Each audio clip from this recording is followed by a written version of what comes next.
नमस्ते, वेलकम, स्वागत है आप सभी लोगों का आपके प्यारे चैनल लक्ष्य विजय में। और मैं आपका राजेश सर एक नए वीडियो के साथ, एक नए चर्चा के साथ जुड़ रहा हूं। चर्चा का विषय है 100 साल पहले का। आज की तिथि जान लेते हैं। आज की तिथि है 26 दिसंबर 2024। अब अगर आज की तिथि याद करते हैं 26 दिसंबर, तो कल यानी बीते हुए आज तिथि की बात करें यानी यस्टरडे था 25 दिसंबर। 25 दिसंबर की अगर याद किया जाए तो भारतीय जो पुरानी परंपरा है उसमें एक त्यौहार है जो क्रिश्चियंस के द्वारा मनाया जाता है, जिसे क्रिसमस डे कहा जाता है। जिंगल बेल गाता हुआ एक सफ़ेद दाढ़ी वाले बूढ़े व्यक्ति, जिन्हें हम लोग सेंटा क्लॉस कहते हैं, वो आते हैं, बच्चों को, असहायों को गिफ्ट देते हैं, उपहार देते हैं। अब ये कहानी कितनी सच है बता पाना बड़ा मुश्किल है। क्या जिंगल बेल आते हैं या नहीं आते हैं ये नहीं पता। साथ ही साथ नया दौर है, नया भारत है। इस नए दौर, इस नए भारत में एक और परंपरा शुरू हो गई है कि देखो भैया, ऐसा है, हम कोई त्यौहार नहीं मनाएंगे, ना तो क्रिश्चियनिटी का मनाएंगे, ना हम ज्यूस का मनाएंगे, ना हम जोरेस्ट्रियन कम्युनिटी के मनाएंगे, ना हम इस प्रकार के और अलग अलग इस्लाम के त्यौहार नहीं मनाएंगे। तो बहुत सारे लोगों ने कल जो है क्रिसमस डे के शुभकामनाओं के साथ तुलसी दिवस का भी आयोजन किया। अच्छी बात है, मैं ये नहीं कह रहा हूँ कि खराब बात है, अच्छी बात है। लेकिन हमारे देश के पूर्वज,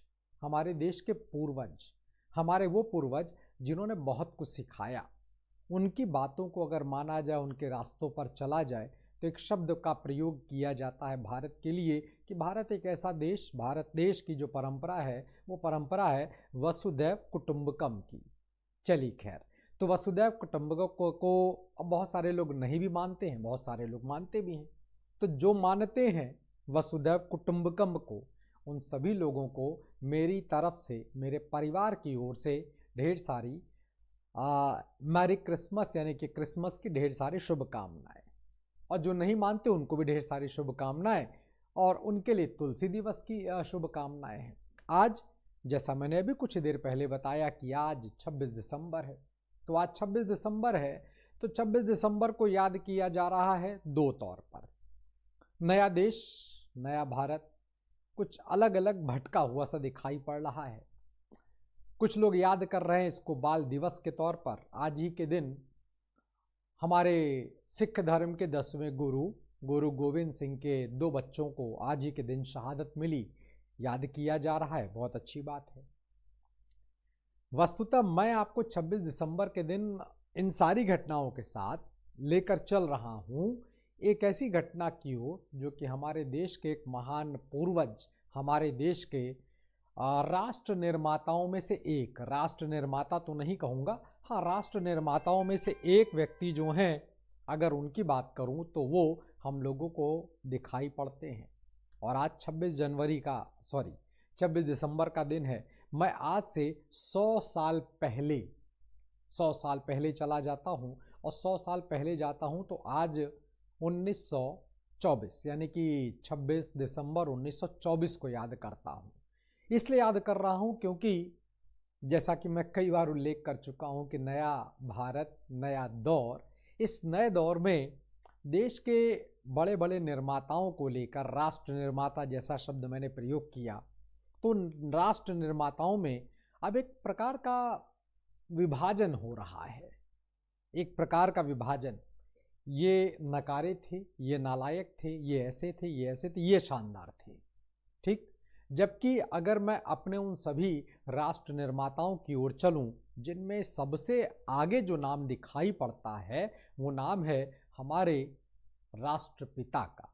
वो राष्ट्रपिता जिन्हें हम लोग महात्मा गांधी या मोहनदास करमचंद गांधी के नाम पर जानते हैं। परेशान मत होइएगा, आज न तो गांधी जी का बर्थडे है और न ही उनका डेथ डे है, न तो उनका जन्मदिन है, न तो उनका मृत्यु दिवस यानी कि शहीदी दिवस कहा जाए, वो नहीं है। लेकिन उनसे, उनके जीवन से जुड़ा हुआ आज का दिन है। आज का दिन इसलिए महत्वपूर्ण हो जाता है क्योंकि आज ही के दिन, अब हम प्रमुख तथ्य पर आ जाएं, फिर उसके बाद थोड़ी बातें आपसे और करेंगे। 26 दिसंबर 1924 जगह है बेलगांव, जिसे बेलगावी भी कहा जाता है। तो बेलगांव या बेलगावी का कांग्रेस का अधिवेशन है, जिसकी अध्यक्षता पहली बार और अंतिम बार, यानी कांग्रेस की अध्यक्षता पहली बार और अंतिम बार किया गया था महात्मा गांधी के द्वारा, जिनका पूर्ववर्ती नाम, वास्तविक नाम मोहनदास करमचंद गांधी है।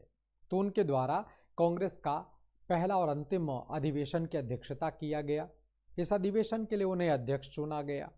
ये वो दौर था 1924 का, जब हम देखते हैं कि भारत की राजनीति में बड़ा मतलब उथल पुथल मचा हुआ है, लेकिन उसके बावजूद, उस उथल पुथल के बावजूद आप देखिएगा तो एक सामंजस्य है लोगों के बीच, और वो सामंजस्य बनता है एक जगह पर आकर, और वो जगह बनती है हम लोगों के देश की आज़ादी। बेलगांव अधिवेशन, जिसकी अध्यक्षता गांधी जी ने किया, राष्ट्रपिता के द्वारा किया गया। शायद मैं राष्ट्रपिता कह रहा हूँ, बहुत सारे लोग इस बात के लिए मुझे भी गाली देंगे कि ऐसे इंसान को आप राष्ट्रपिता क्यों कह रहे हैं, नेशनल फादर क्यों कह रहे हैं, तो बड़े नालायक आदमी थे, ऐसा कुछ लोग कहते हैं। क्या किया इन्होंने? इन्होंने तो भाई एक बड़ा काम किया था, और वो बड़ा काम था देश के लोगों के अंदर देश की आज़ादी के लिए, अंग्रेजों से लड़ भिड़ने के लिए अहिंसा के रास्ते पर चलते हुए अंग्रेजी सत्ता को उखाड़ फेंकने का। जब इस बात को सोचा जाता है तो इस पर भी बड़ा मत विचार हो जाता है, मत भिन्नता आती है। अहिंसा के रास्ते से कहाँ आज़ादी मिल सकती है? यही तो कमाल की बात है, यही तो विशेषता थी गांधी जी की।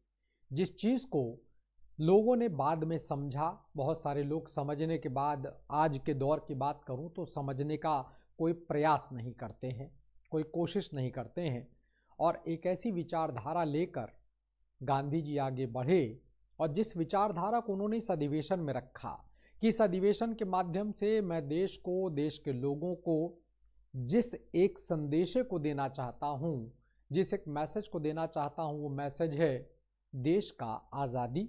आज़ादी के लिए हम कुछ भी करेंगे। अभी फ़िलहाल डू और डाई का नारा नहीं आ रहा है, हम कुछ भी करेंगे के मामले को लेकर चल रहे हैं। मैं माफ़ी चाहूँगा, बार बार कॉल आ जा रहा है, खैर कोई बात नहीं है, अभी हम लोग कॉल अटेंड कर लेंगे, एक्सट्रीमली सॉरी। तो गांधी जी ने कुछ मूल मंत्र दिए, मूल बातें कहीं, और मूल बात है कि अंग्रेजों से हमारी लड़ाई आज़ादी के लिए होगी, और सिर्फ आज़ादी तक नहीं रुकेंगे, आज़ादी तक नहीं रुकेंगे। आज़ाद भारत जिस रास्ते पर चलेगा वो रास्ता होगा स्वावलंबन का, वो रास्ता होगा अपने पैरों पर खड़े होने का, और अपने देश की अर्थव्यवस्था को इतना मजबूत करने का कि इस अर्थव्यवस्था का जो डाका अंग्रेजों ने डाला था उस डाके को ख़त्म किया जाए, और वो रास्ता होगा कुटीर उद्योग का। मामला सिर्फ स्वावलंबन तक नहीं जाता, मामला सिर्फ कुटीर उद्योग तक नहीं जाता। अब आप सोच सकते हैं, विचार कर सकते हैं गांधी जी के विजन को लेकर के। मैं चूँकि गांधी जी के, मैं ये तो नहीं दावा करूंगा कि मैंने गांधी जी को पूरा समझ लिया है, कोशिश करता हूँ गांधी जी या ऐसे जितने भी महान लोग हैं उनको समझने का प्रयास करता हूँ, कोशिश करता हूँ। जितना मैं समझ पाया गांधी जी को, जवाहरलाल नेहरू को, भगत सिंह को, चंद्रशेखर आज़ाद को, सरदार वल्लभ भाई पटेल को, सुभाष चंद्र बोस को, डॉक्टर राजेंद्र प्रसाद को, जयप्रकाश नारायण को, अच्युत पटवर्धन को, राम मनोहर लोहिया को, अरुणा आसफ अली को, उषा मेहता को, ऐसे बहुत सारे नाम, इन सब को जो मैं समझने का प्रयास करता हूं तो मुझे एक बात समझ में आती है कि इन सभी महान नेताओं ने गांधी जी को फॉलो किया। गांधी जी को फॉलो क्यों किया?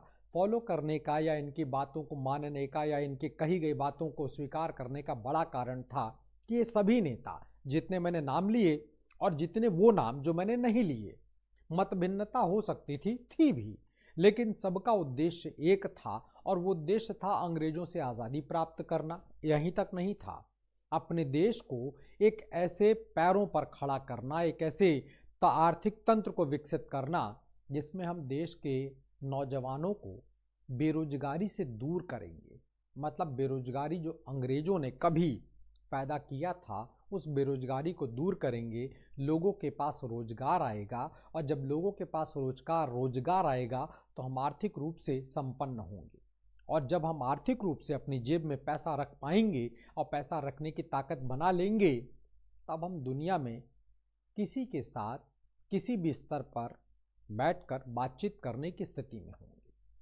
तो बेलगांव अधिवेशन भारतीय इतिहास में आम लोगों के बीच इसलिए भी महत्वपूर्ण है क्योंकि यहाँ से कुछ लक्ष्य निर्धारित कर दिए गए थे। उन लक्ष्यों को जो निर्धारित किया गया, गांधी जी, अब आपके दिमाग में एक सवाल आ सकता है कि गांधी जी ने ये पहली और आखिरी बार अध्यक्षता क्यों की, जबकि इसके बाद भी गांधी जी कई बार कांग्रेस के लिए अध्यक्ष चुने गए, लेकिन उन्होंने अपने आप को पीछे रखा और जो और युवा प्रतिनिधि हैं उनको आगे बढ़ाने का काम किया है। तो ऐसा क्या था कि गांधी जी ने अंतिम बार इस अधिवेशन की अध्यक्षता की? उसका एक बड़ा कारण था क्योंकि गांधी जी को मालूम था कि जो लक्ष्य मैं निर्धारित कर रहा हूं, जिन लक्ष्यों को मैं लोगों को दे रहा हूं, इसके बाद बचेगा ही क्या। और अगर मैं फिर से अध्यक्षता का भाषण दूंगा तो इन्हीं बातों को दोहराऊंगा। दोहराने से काम नहीं चलेगा, दोहराने से काम नहीं चलेगा। काम चलेगा जब उसका एग्जीक्यूशन किया जाएगा, जब उस पर कार्य किया जाएगा। तो अब लक्ष्य बना दिया गया है, उस लक्ष्य की ओर चलना है और सबको मिलकर चलना है। क्या हिंदू, क्या मुसलमान, क्या ईसाई, भारतीय ईसाई, क्या ईसाई, क्या पारसी, क्या जैन, क्या बौद्ध, अगर भारतीय हो और अंग्रेजी सत्ता चुभती है, अंग्रेजी सत्ता दर्द देती है, तो उसके लिए खड़े हो जाओ और इतनी ताकत अपने शरीर, अपनी आत्मा में बना लो कि उन दर्द को सहो, हंसते मुस्कुराते हुए सहो। मतलब अंग्रेजों को इस बात का एहसास मत होने दो कि उनके द्वारा दिया गया दर्द से मैं परेशान हूं, बल्कि अपने विश्वास के साथ आगे बढ़ो कि हम जीतेंगे।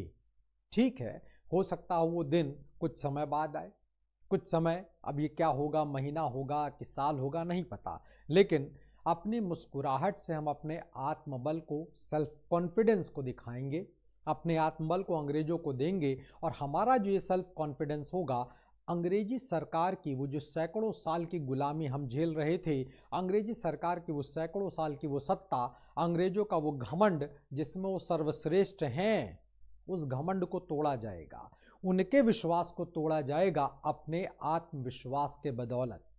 अब आप अंदाज़ा लगा सकते हैं कि गांधी जी का विज़न कितना बड़ा था। वो एक अलग विषय है कि नया भारत, नए भारतीय, सबकी बात नहीं कर रहा हूँ, कुछ भारतीय ऐसे भी हो गए हैं हमारे देश में जो ऐसी सोच विचार वाले व्यक्ति को गाली देते हैं। भारत है, लोकतांत्रिक देश है, कुछ भी कहा जा सकता है। वैसे मैं जो जानता हूँ वो ये कि ऐसे महान सपूतों को, अब इसमें देखिए सिर्फ गांधी जी को मत जोड़िएगा, चूंकि आज का दिन गांधी जी और इस कांग्रेस अधिवेशन का महत्वपूर्ण अधिवेशन था, कांग्रेस छोड़ दीजिए, भारत के लोगों का महत्वपूर्ण अधिवेशन था। इस महत्वपूर्ण अधिवेशन के माध्यम से कुछ निर्धारण, कुछ लक्ष्य निर्धारित किए गए, कुछ बातों को निर्धारित किया गया और उन बातों ने आज के इस नए भारत का निर्माण किया। वो एक अलग विषय है कि हम इनकी आलोचना करते हैं और गाली देते हैं, वो एक अलग विषय। लेकिन आज जिस वर्तमान परिवेश में हम हैं, उस वर्तमान परिवेश को बनाने, खड़ा करने, उस इमारत को बनाने और खड़ा करने का जो योगदान है वो गांधी जी ने दिया था और जिसकी नींव इसी अधिवेशन से रखी थी। इस अधिवेशन की महत्ता इसीलिए। बेलगावी या बेलगांव है कहाँ? तो बेलगावी उस जमाने की बात करें, 1924-25 वर्ष की बात करें तो वो बंबई प्रांत में था, जैसे बॉम्बे प्रोविंस कहा जाता था, अंग्रेजों का प्रोविंस हुआ करता था। आजकल की बात करें, यानी कि जब हमारे राज्यों का निर्माण हो गया, फजल अली की जो कमेटी बनी थी, जस्टिस फजल अली की कमेटी की रिकमेंडेशन को माने तो आजकल का जो कर्नाटक राज्य है, कर्नाटक राज्य है, उस कर्नाटक राज्य में आता है। एक समय भी ऐसा था जब बेंगलोर के साथ साथ बेलगावी को भी राजधानी बनाने की मांग चली कि भाई बंगलौर पहली राजधानी, बेलगावी को हम लोग अपनी सांस्कृतिक राजधानी के तौर पर बनाना चाहते हैं। वो एक अलग विषय रहा कि उस पर एक जो होता नहीं, एक आपस में सुलह समझौता, आपस की बातचीत नहीं तय हो पाई, वो विषय अलग है। महत्वपूर्ण विषय था। 26 दिसंबर 1924 का दिन, जिससे हमारे देश के आने वाले समय का भविष्य निर्धारण किया गया, वो एक अलग विषय है कि उस निर्धारण पर या जो गांधी जी ने मार्गदर्शन दिया उस पर हम लोग कुछ चले कुछ नहीं भी चले, कुछ चले कुछ नहीं भी चले, और उसमें सभी लोग शामिल हैं, उसमें सभी लोग शामिल हैं। और जिस विचार को गांधी जी रखना चाहते थे या जिसको वो स्थापित करना चाहते थे, मज़ेदार बात देखिए कि गांधी जी के विचारों को जब संविधान सभा बनी, जब संविधान सभा बैठी, ऐसे बहुत सारे लोग थे संविधान सभा में जो गांधी जी के विचारों से मतभेद रखते थे, उनके विचार अलग थे, इतर विचार वाले थे, लेकिन उसके बावजूद भारत के संविधान का चौथा भाग, जिसे डीपीएसपी कहा जाता है, directive principle of state policy कहा जाता है, उसमें कुछ मुद्दे गांधी जी के विचारधारा के भी रखे गए हैं। ये तथ्य है इस बात को लेकर के कि देखिए गांधी जी की स्वीकार्यता, गांधी जी की कम, छोड़ दीजिए गांधी जी को, विचारों की, क्योंकि वास्तविक तौर पर गांधी, एक दौर ऐसा आया कि गांधी कोई इंसान नहीं, गांधी एक विचारधारा बन गई। जिस वक्त की मैं बात कर रहा हूँ, जिस दौर की मैं बात कर रहा हूँ, गांधी वो कोई व्यक्तित्व नहीं थे, वो एक विचारधारा बन चुके थे। और यही कारण है कि भारतीय संविधान में गांधी जी के विरोध के बावजूद, गांधी जी के बहुत सारे विरोधी रहे हैं, उनमें डॉक्टर BR अम्बेडकर भी आते हैं जिन्होंने संविधान बनाया है, लेकिन उसके बावजूद उन्होंने गांधी जी के विचारों को कांग्रेस भारतीय संविधान में जगह दिया और ये निर्धारण किया कि इन विचारों को भारत देश कभी न भूलने पाए। ये था गांधी विचारधारा, जिसे उनके विरोधियों ने भी स्वीकार किया, जिसे उनके समर्थकों ने भी स्वीकार किया। क्यों? क्योंकि गांधी जी की विचारधारा न समर्थकों के लिए थी न तो विरोधियों के लिए थी, वो तो सिर्फ और सिर्फ देश के लिए थी। यही कारण है कि भारत के उस जमाने के प्रमुख क्रांतिकारी, चाहे वो भगत सिंह हो, चाहे वो चंद्रशेखर आज़ाद हों, ठीक है रास्ता अलग अलग हो सकता है, लेकिन आपने कभी भी इतिहास में कोई ऐसी किताब नहीं पढ़ी होगी जिसमें भगत सिंह ने गांधी जी को भला बुरा कहा हो और गांधी जी ने भगत सिंह को भला बुरा कहा हो, चंद्रशेखर आज़ाद ने गांधी जी को उल्टा सीधा कहा हो, या गांधी जी ने चंद्रशेखर आज़ाद को उल्टा सीधा कहा हो, या तो क्रांतिकारियों ने गांधी जी को उल्टा सीधा कहा हो, या तो गांधी जी ने क्रांतिकारियों को उल्टा सीधा कहा हो। कभी भी अपशब्दों का प्रयोग नहीं किया। हाँ, ये बात सच है कि दोनों लोगों ने अपनी अपनी बातों को रखा। देखो, आज़ादी प्राप्त करने का मेरा तरीका, गांधी जी का अपना तरीका, गांधी जी ने कहा कि देखो आज़ादी प्राप्त करने का मेरा तरीका अलग है और शायद उन नौजवानों का तरीका अलग है। शायद जब वो मुझे समझेंगे तब तक उनको पता लगेगा कि मेरी विचारधारा कितनी सही या कितनी गलत है, ये उनको तय करना है। ये बात सुबह भगत सिंह भी कहते हैं। मैं भगत सिंह का नाम इसलिए ले रहा हूँ क्योंकि भारत के इतिहास में, भारत के समाज में शहीद आज़म कहा जाता है। ठीक है कि अभी कुछ दिनों पहले की बात करूं, बहुत मुश्किल एक हफ्ता हुआ होगा, कानपुर में कुछ विद्वानों की बैठक हुई है और उनमें से एक किसी विश्वविद्यालय की प्रोफेसर साहिबा हैं जिन्होंने भगत सिंह को भी नहीं छोड़ा, भगत सिंह को भी नहीं छोड़ा, कह दिया कि साहब वो तो एक मतलब ऐसे शब्दों का प्रयोग किया जिसका प्रयोग करना मुझे लग रहा है कि यार अगर मैं उन शब्दों का प्रयोग कर दूं तो मैं एक पापी इंसान हो जाऊंगा। तो मैं नहीं चाहूँगा कि उस महिला इतिहासकार ने जो भगत सिंह की आलोचना की, आलोचना करना कोई बुरी बात नहीं है, लेकिन शब्दों की एक मर्यादा है, उन मर्यादा के तहत करिए। देखिए उस ज़माने के हमारे देश के महान सपूतों के बीच देखिए मतभेद हैं, लेकिन कोई किसी का अपमान नहीं कर रहा है। सबके अपने अपने रास्ते अलग हैं, लेकिन उन रास्तों पर चलते हुए वो ये नहीं कहते कि तुम नालायक हो और वो नहीं कहते कि तुम नालायक हो। दोनों ये कहते हैं कि हम हैं तो भारत माँ के सपूत। हाँ, वो एक अलग विषय होगा कि माँ के बच्चों की विचारधारा अलग अलग हो सकती है, होती है, आज भी होता है। तो मतभेद है, मनभेद नहीं है। ठीक है, अब इन शब्दों को अटल बिहारी वाजपेयी से मत जोड़िएगा, ये मेरे अपने शब्द हैं, अटल बिहारी वाजपेयी के शब्द नहीं हैं। फिलहाल आज का याद मैंने सिर्फ इसलिए किया कि आप भी याद रखिए, आप भी जानिए कि आज आप जिस रास्ते पर जा रहे हैं, जिस रास्ते की रास्ता वही है, अपना लक्ष्य, अपने आप को यानी आपको अधिकारी बनना है, देश की सेवा करनी है, देश के लिए कुछ करना है। तो वो लक्ष्य जो आप निर्धारित कर रहे हैं, वस्तुतः वो लक्ष्य तो हमारे राष्ट्रपिता, हमारे बापू, हमारे प्यारे महात्मा गांधी 1924 के बेलगांव अधिवेशन में कर चुके थे। इस अधिवेशन का एक तथ्य आपको और बता दूं कि अधिवेशन जहां पर हुआ उसके पड़ोस में अधिवेशन के पहले एक कुआं खोदा गया था, ताकि जो लोग आएंगे भारत के अलग अलग हिस्सों से उनको मीठा पानी मिल सके जिसको वो पिएंगे। उस ज़माने में तो कुएं ही होते थे पानी के एक माध्यम के तौर पर। तो कुआं खोदा गया, वो कुआं आज भी है, वो कुआं आज भी है। हिस्टोरिकल मॉन्यूमेंट्स के तौर पर उसको देखा जाता है, ऐतिहासिक स्थापत्य के तौर पर, ऐतिहासिक साक्ष्य के तौर पर देखा जाता है।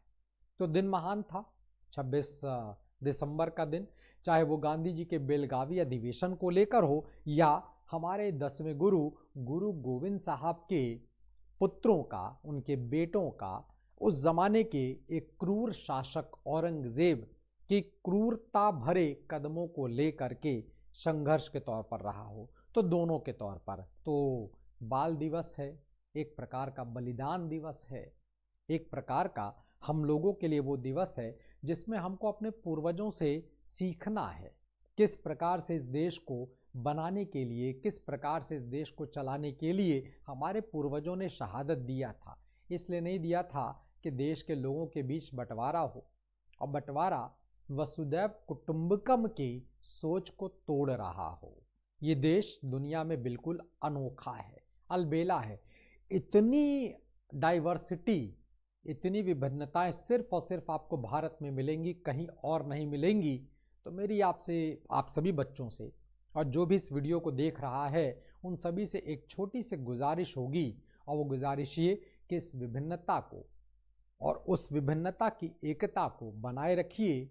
गांधी जी एक व्यक्ति के तौर पर हो सकता हो खराब रहे हो सकता हो उन्होंने गलतियां की हों, मान सकता हूँ, लेकिन गांधी जो एक विचार है वो कभी गलत नहीं था, वो हमेशा सही रहा है और सत्य रहा है। और सत्य आप जानते ही हैं जीतता है। सत्य को रास्ते पर चलने के लिए कांटों के रास्तों पर चलना पड़ता है, बहुत सारी परीक्षाओं को देना पड़ता है, लेकिन जीतता तो है ही है। तो जीतेगा, जीतेगा। एक ऐसा दिन आएगा, एक और भारत बनेगा जो कि नया भारत होगा, जिसमें इन पूर्वजों को सम्मान दिया जाएगा। तो फिलहाल इन उम्मीदों के साथ, इन भरोसे के साथ कि आप उस नए भारत का निर्माण करेंगे, और इस शुभकामनाओं के साथ भी कि जो ये वर्ष मुश्किल अब 3-4 दिन बचे हैं, समापन होगा और हम लोगों के जीवन में एक नया अंक प्रवेश करेगा, और वो नया अंक होगा 2025।